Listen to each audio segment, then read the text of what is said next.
Okay guys, so in my previous video, I got to show you an example of when George tries to stand up for something he believes in and somehow ends up royally messing up in the end of it. See, this episode is yet another example, and I feel like season 6 had a lot of these moments of George Lopez basically teaching Max the wrong thing only so that he can correct it towards the end of the episode.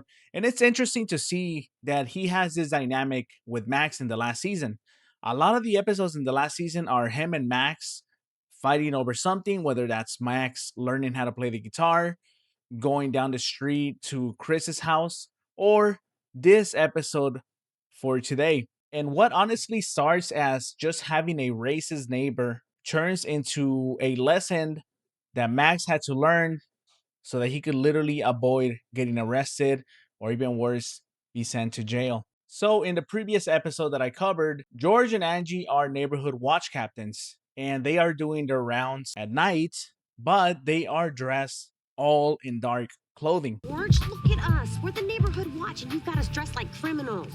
The safety video said we're supposed to wear our reflector vests. Of course, because George refuses to go by the book and apparently plans on catching the enemy by surprise. Angie, we have the element of surprise.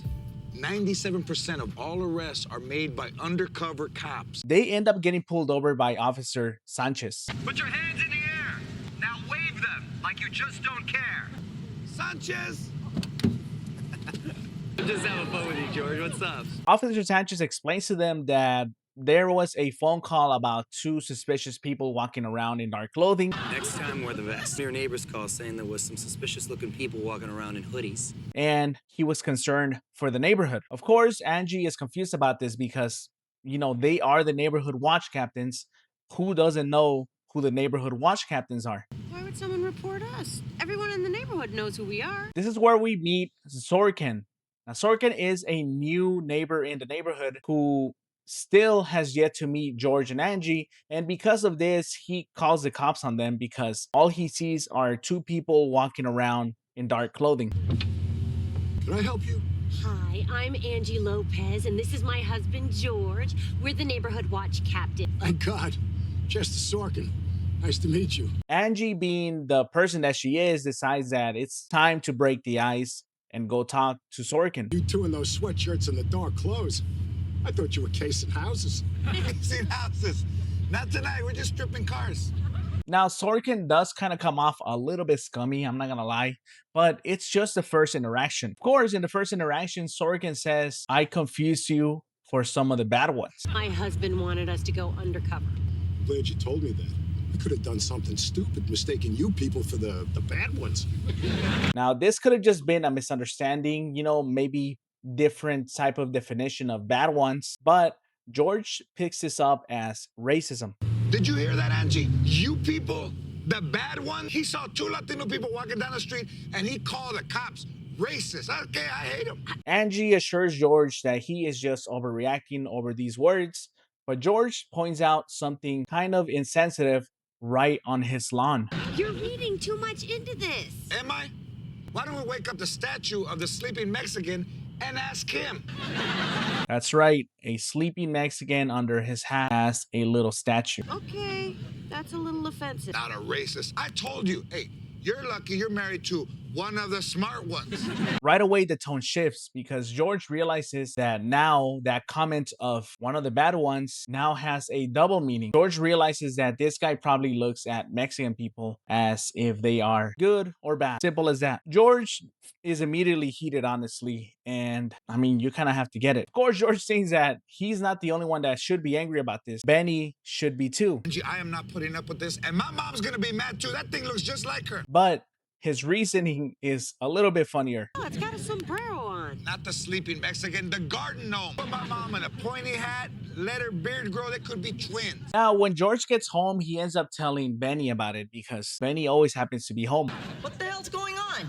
A racist just moved in down the block. It's a white guy that has a statue of a sleeping Mexican on his lawn. Benny explains that this is typical of white men to be accusing other people. That is just like white people, to take a whole group and say they're all the same.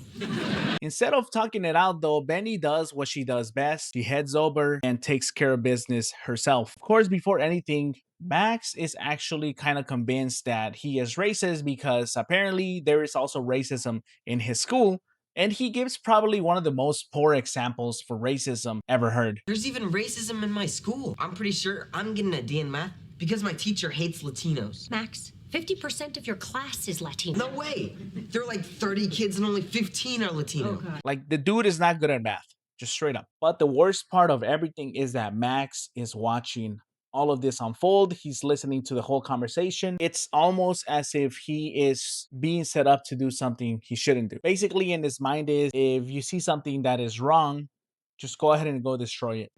Don't speak up, don't report it, don't handle it smart. Literally just go in there and physically take it out. The worst part is that later on, when Benny comes clean about destroying the statue, George absolutely supports her, and Max is there to also witness it, I've never said this before, but I'm proud of you. Viva la raza! making him believe even further that what Benny did was okay. And look, I'm Mexican myself, right? So if I see something like this, of course, I might be offended. But at the end of the day, it's just a statue. It's not going to hurt you physically. These people are still going to have their opinions about you, whether you destroy it or not. And it is what it is. I don't want to just make it seem like it's, nothing. Obviously, we've come a long way from situations like this. But at the end of the day, it really is just a statue.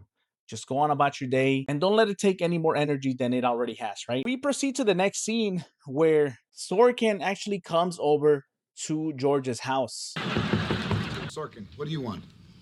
I was wondering if you knew anything about this. Now, Zorkin basically tells George that he had no right to break the statue, and George admits that he did not break the statue, but he does basically let Sorkin know that, hey, those statues are pretty racist though. Somebody smashed my statue last. I think I know who it was. Well, it wasn't a Mexican, because we were up all night drinking tequila, and after the cockfight, we all fell asleep in the yard under our hats. Goodbye. Sorkin fires back with telling him that the statues were made in Mexico and that he had no right to break them. I know you saw it. That doesn't mean anything. Maybe the statue woke up, realized it was a racist lawn ornament, and smashed itself. He has a point, right? George did have no right to break them, but George comes up with probably one of the funniest comparisons in how a race can be made fun of just because of stuff that they allegedly do. How would you feel if I had a statue of a white guy in my lawn accusing people of crimes they didn't commit? He'd be like that. Of course, Zorkin doesn't believe that George didn't do it, and so he informs him that he already called the cops, and he told him that it was George who did it. I'm not sure how or why he would even say it if he doesn't have proof, but he does put Angie in extreme worry after this. We have nothing to hide from the police. Good day. You idiot! Now we have to hide from the police.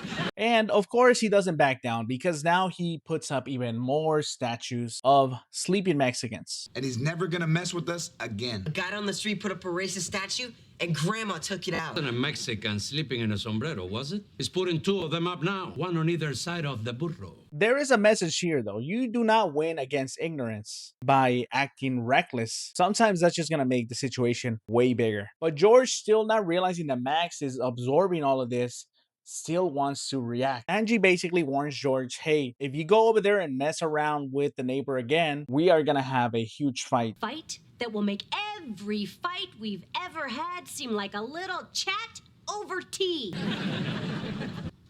Should get over it. So George decides that he is going to do it, but once Angie goes to sleep. I say when she goes to sleep, we grab a couple of baseball bats and head over there. This guy's not gonna win. And his partner in crime, Benny, once again. Now, the funny, ironic part about this is that they both end up falling asleep, and the episode writes this in as a joke. You made me wait so long that I dozed off too. George, we had a job to do and we fell asleep. We're sleeping Mexicans. Of course, George has something good to justify this. See, this is what racism does. It makes you feel guilty about sleeping. Everybody sleep this night. Now, the real meat of this episode, something that was building up throughout. Hey, what are you doing outside? You're supposed to be in bed. Gotta show you something. It's so cool. Rid of the bats. Cops. Max runs inside the house with something that he wants to show George. Sanchez once again tells George that the statues were all broken.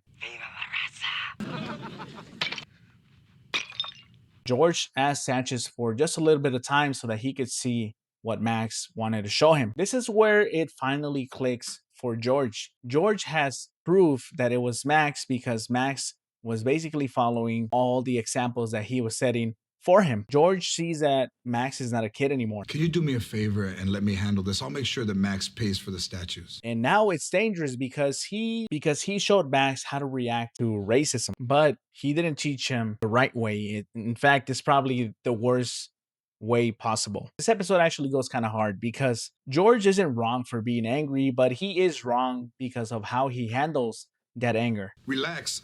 Officer Sanchez is gone. What'd he say? Max, he saw you running. He knows you broke the statues. He's basically teaching Max to let emotions decide everything, reach first, think later. Max, we didn't get anyone. When I saw you in that video, you look like a little thug, man. That's not what I want for you. And what makes it worse is that George doesn't even realize he's teaching anything. He's just realizing that Max is observing because kids are literally always watching. But you said there are things a Lopez man has to do.